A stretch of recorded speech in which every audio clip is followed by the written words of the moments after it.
lights up. We're gonna hop straight into it. I don't want to mess around with the long intro. What's up, everybody? I'm Jameson Rimbert. I'm a decathlete here at Northern Colorado with Will. Jameson's gonna start his YouTube soon, but he's in the process of getting that going. Go check out his Instagram. All right, we're gonna get into the first question.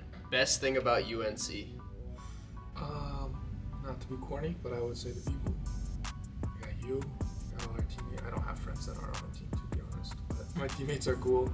What were your options other than UNC? Unlike you, I wasn't a stud in high school, so it was either come to UNC and run track, or I was either going to go to the other UNC, Chapel Hill. I'm from North Carolina. The other option was Arizona State. Go there and be a nerd. If I would have gone to ASU, I probably would have tried to walk on the track team. But yeah. The other schools I was looking at were CSU, Baylor, and Texas Tech. I had some conversations with the coaches about walking on at some of those schools, and then I was also a little interested in Air Force. None of those other schools ended up working out, and UNC kind of reached out to me after my other options were kind of like falling through, so it was just a good opportunity to come and run on a scholarship, so it worked out well. Yeah. What made me get into track? I think what made me get into track was honestly cross country. I was doing cross country up until freshman year, and then I switched to starting to run track. I did a little bit of like land sharks, if anyone knows what that is. I did that in elementary, and then I did track in middle school, but I was doing like some distance events, some short distance events. In high school, I started really taking it seriously, and I think what really got me like obsessed with track, I guess, is how much you can improve. You can do really small things and continue to improve, so I guess there's a really high ceiling for track. It's not all about talent, I guess. It's also about your work ethic. There's a lot of different events that you can get good in, even if you don't have talent for that event. This guy, for example, he's got so many events and he can improve on each one like every day in practice. Yeah. What made you get into track? Let's see. I ran track 1 year in elementary school. I think I threw a softball was one of my events, and I hurdled. Oh, so it was it like a field day type thing? It was like school sports in elementary school, and we practiced for like a month or two, and then we had one meet. I remember I got second in the softball throw. Hey. I was 9, and then I got like third in the hurdles, I think. And then I never thought about track again. And then my freshman year, my best friend's mom was one of the coaches at the high school. So I went out and I did that. I did a little bit of discus, a little bit of long jump. Not good, super unathletic. I was like 6'3", 180, goofy. I'd like just finished growing, so it was bad. And then I grew again that summer after freshman year, going into sophomore year. I was gonna focus on like triple jump, long jump, 4x2 kind of stuff. I didn't ever really run open races in high school. Played football and basketball in high school too, and I kind of realized that probably wasn't gonna be what you were gonna do. Like what I was gonna do in college. Yeah, you don't have like any control when you're playing with like other people. So I kind of like the individual aspect of track while still being on a team. Junior year, I started high jump, went to states, we had a good 4x4 team in high school, ran some decent 200 times in high school. I anchored 4x2 my senior year, and then long jump and high jump kind of just came along. I'm a big guy, so that kind of helped. I got like obsessed with it my senior year when I realized I could go to college for it. When I was like younger, a lot of people told me like I would never be like a good athlete because I was like this super goofy, unathletic kid. My best event right now is javelin, and I didn't even do that in high school, so like I wasn't ever like super good at one event. You literally have done like every event, bro. You just went through your high school career. I was just like, coach, let me try. I had really good high school coaches. They kind of like not let me do whatever, but they let me try almost everything. Like everything. Yeah. I think I would have tried to stick with triple jumping, and like I had a good first and third jump, but that second jump was nothing. The second phase. Yeah. That's how I was. I did triple jump back in like freshman year. Yeah. I jumped like 40 like one time, which was good for a freshman, but it would hurt so bad. Yeah, like, my knees were always fried after, and I could never run. Hated long jump. Shout out to you, Jaylee. You're a real one for doing triple. Jaylee's a crazy triple jumper. And Dumo. And Ali. Yeah. Hey, Will, Ethan wants to know, when are you going to start blasting again? I will never be blasting that. Sorry, Ethan. That's not the answer you were hoping for. We got a question from D. Bergman. Shout out D, my favorite. That's my mom. The GOAT. What's it like rooming with William? William is one of my very good friends. I think the toughest thing about rooming with Will is how we have opposite schedules. Will likes to stay up late and sleep in late. I like to go to bed early, get up early. We're like trying to be quiet and not wake the other person up, not have the lights on or whatever. I think the best thing about rooming with Will is we hold each other accountable really well. School, track, making videos, stuff like that. He's really funny. When he's not pissing me off, I'm always laughing. He's really good at Fortnite. We're back on the Fort grind. So we have our room, and then we're connected to another room with Jake and Mo. They're hurdlers on our team as well. Shout out Jake and Mo. I don't know. They might watch They'll this. probably watch this. It's been really good rooming with Jameson. We like just laugh a lot, make jokes all the time. The best thing about rooming with him is that he's always like hyping me up before practice, and he's always like talking about track, and I love track. So yeah, a lot of the people on our team really love track, but I think me and Will are just all we think about is track. Yeah, sometimes it's bad, and like if we weren't roommates, we would probably annoy our roommates. Yeah, but I think it's good that we ended up together. We never get bored of talking track. No. Hey, yo, reveal the media day pics. I only have 3 right now. So you saw like 1 on my Instagram story for the questions, but the other ones I'll post when I get them. Yeah. This guy has some of his. Check out his post. There's gonna be a part 2 coming though. So. What do you do to stay busy if you have free time?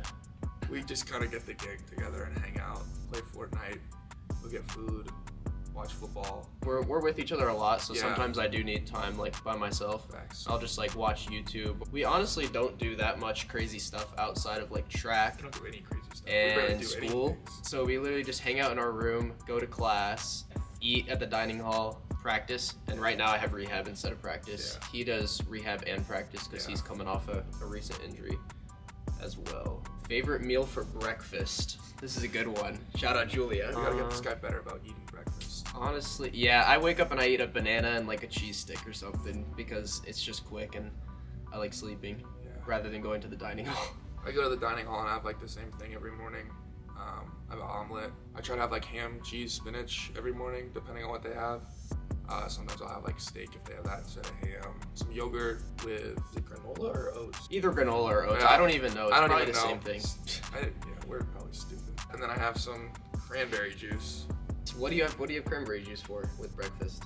Just because it tastes good, or okay? It's fire. It tastes good. It's full. I got you. It's rich in antioxidants. That's what I was getting at. So is that your favorite thing to have for breakfast? Just like eggs and meat? No, I actually hate eggs. It's just what I eat every day for breakfast. Just to get protein in? Yeah. I would say for me, I just try and have like a carb, whatever it is. At home, I have similar stuff to what I have at the dining hall. It's just like not in the same way. I'll have like scrambled eggs at home. Yeah, if I make scrambled eggs, it's way better than the omelets. I'm sorry. Those liquid eggs, I don't even know how much protein is in those. Karen, you're doing a great job. But yeah, basically breakfast, I just eat protein. I just try and like start off the day with a lot of protein and some carbs. Yeah. Estimated calories per day and height and weight. Do you even know like how much calories you eat? Not at all. Okay. If I had to guess, a little over 2,000 maybe. I've lost a decent amount of weight coming off the injury, but I also have been eating like super light lunches. So it was probably a lot more, but recently I've been eating less and feeling a lot better. And then I'm 6'6", 215, 220. Height and weight for me, I'm like 5'9.5" and 160. At estimated calories per day, I probably eat like 3,200 to 3,500. I'm gaining like probably half a pound a week, just kind of maintaining. As long as I stay fast, I don't really care how much I eat. I don't really care about weight, it's just how I feel, so. Yeah. This wasn't even a question in here, but you guys have to know, all we eat, and popcorn. Microwave popcorn. We go through one of those 18 packs, the great value packs at Walmart. A week. 1 to 2 bags a day. Well, it always tastes good. And it's not like bad quick, for you. It's not literally bad just for you. it's literally just carbs and like salt. If you need a snack that's like not super high in calories that you just want to munch on, just make popcorn all the time. Fire. And it's cheap. It's like $6 for that whole thing. How do you balance training, weights, classes, and social life? Another question from Julia. To be honest, I've always been a pretty smart guy, so school's not too hard, and I've not got a super tough schedule. So I go to class, and then I normally have practice 30 minutes, maybe sooner after I get out of class. Days we have weights, we pretty much train right up until weights. I would say that my schedule revolves around training, social life, hang out with my friends at night, weekends, hang out with my friends, kind of just chill. We have study hall, that's mandatory, which helps me get like my homework done. We'll sit down and do homework in our room at the same time just to be productive. So it's not as bad as they make it seem, balancing everything. That's definitely if you're like disciplined and like locked in like we are. If you were trying to do a job on top of being a student athlete, that's where it becomes really hard to manage your time. Yeah. We kind of have our schedule set out. We do the same-ish things every day. I do the same. I'm also taking some online classes, and like he said, he doesn't have the hardest classes. No. And we both did pretty well in high school, so the course load isn't too bad for us. We're hanging out with our friends during practice and weights all day anyway, so we're having social time all day, so you don't really get like burnt out.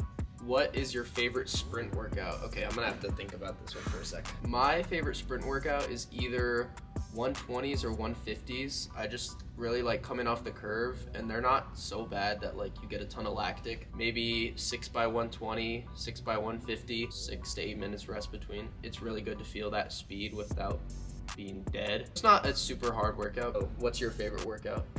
Since I'm not a sprinter, I don't do like a lot of strictly sprint stuff. Almost every Monday we hurdle and high jump.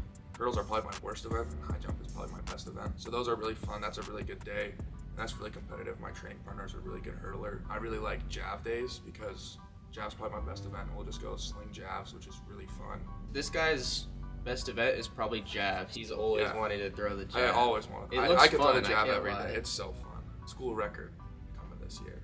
We got a question from Jesse. Jesse is the GOAT. Yeah. He's got like 5 records here. And he's the nicest guy on planet Earth. True. How do you stay motivated through a long season, especially through adversity like an injury or a bad meet? We can both speak on this pretty well because we both recently had some injuries. I had mine literally the first meet during the 200. You guys can go watch the previous 2 videos if you want to hear more about that. I think staying motivated through a long season really just comes down to your mindset. You have to like stay positive. I'm usually a really negative person, hard on myself. Some people know that. If you've ran track with me, I'm like pretty hard on myself when I don't do well, and I have high expectations for myself. Being injured has kind of just forced me to step back and think, how am I going to come back when I can run again? I'm just going to be really excited and grateful for the opportunities. You just got to try and find the silver lining and stuff, even when it seems like it sucks. Yeah, that's a good point. How's your injury been? Well, my injury was a little different than yours. I went home for Christmas break and I got injured the first day of our second training week. We had a training plan over the break, and the first week went like really well. I was feeling really good. I went from altitude up here back to almost sea level back home. I got hurt on the last rep of a workout. I thought I was fine, kind of shook it off. The next day I just had some light throws and it was still a little sore. And then the day after I had to run again and it just hurt really bad and I was kind of sidelined. I'm not on scholarship, I'm a walk-on here, so I was just like super worried about it. Finally after like I talked to my coach, he told me like not to worry. I think my coach is really who helped me the most. I just was like, okay, I'm gonna be fine. Went and saw the doctor, started my rehab plan. Honestly, one thing I've talked to my coach about a lot is I'm a really visual learner, and like being hurt, I had to visualize a lot of stuff instead of doing it. Now coming back, I've had so much time to like think about events that I feel like mentally so much stronger, and then like I'm getting better.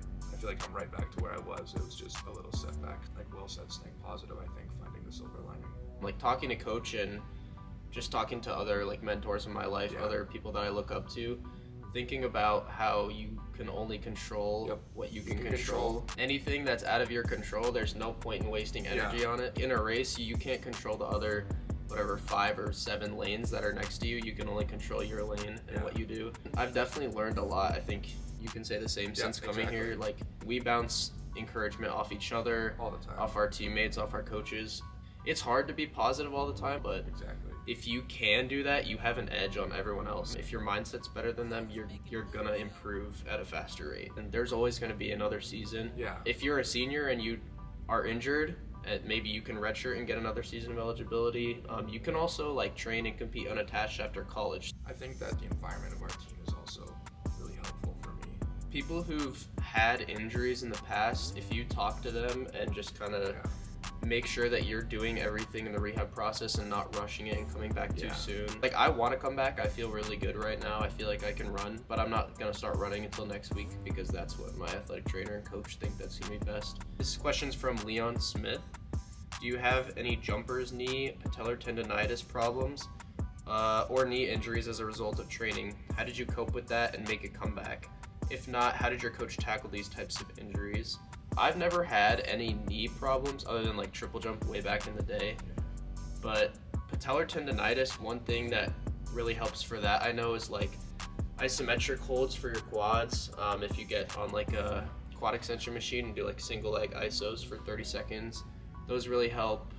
Tibialis raises, you can look up what those are. I would say just talk to an athletic trainer or a doctor. You can also use YouTube. That helps a lot with recovering from injuries. I've learned so much from YouTube.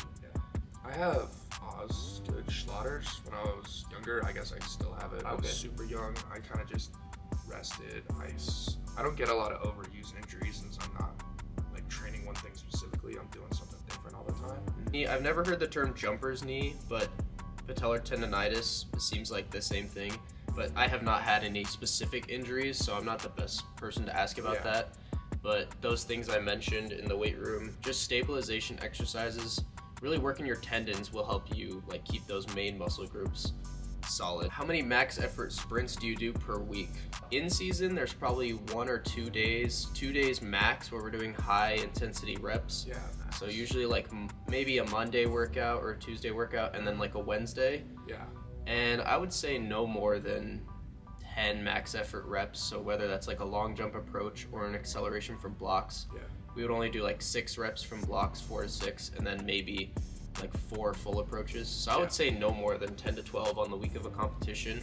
And out of competition, you have the weekend to recover because you can do work like Thursday, Friday, or Saturday into the weekend. 18 to 20 at a max. And that's including like longer reps of like maybe 200s and stuff like that. So I would say just you have to know your body's limits, and your coach will know what program is gonna work for you. You can go 3 days a week max sprinting if you're keeping each day to like 6 reps or less in the off season. All right, that is all the questions we had today, guys. Thank you for watching. Have anything else to say to close it out? No. All right, we'll see you guys later. Thanks.